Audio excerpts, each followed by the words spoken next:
আমি ভগবদ্গীতাকে পড়েছি, কিন্তু আজ অবধি আমার মনে হয় যে তার থেকে আমি 1%ও অনুভব করতে পারিনি সম্পূর্ণ।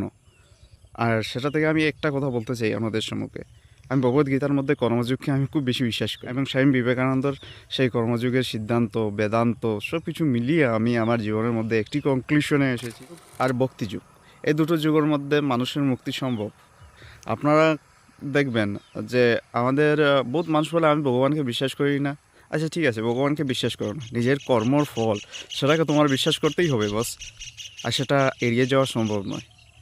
আমরা মনে করি যে আমাদের কাছে যখন মানে অল্প স্বল্প পড়াশোনা করে নেই, অল্প স্বল্প বিজ্ঞান পড়ে নেই, তখন আমরা মনে করি আমরা সব কিছু জেনে গেছি আর এই পৃথিবীতে নাকি ভগবানই এক্সিস্ট করে না। কিন্তু না, মিথ্যে কথা। কারণ ভগবান আছেন, কর্মই ধর্ম, প্রায় এই শব্দটি শুনতে পারেন। তো এটার পিছনে ফিলোসফি, গভীর ফিলোসফি আছে। আর কর্মযোগের মধ্যে ভগবানকে পাওয়া যায়, এটা বাস্তব। কোন কর্মের মধ্যে? নিষ্কাম কর্মের মধ্যে। ঠিক আছে, নিষ্কাম কর্মের মধ্যে ভগবানকে পাওয়া যায়, এটা বাস্তব। ভগবান মানুষের হৃদয়ে থাকেন।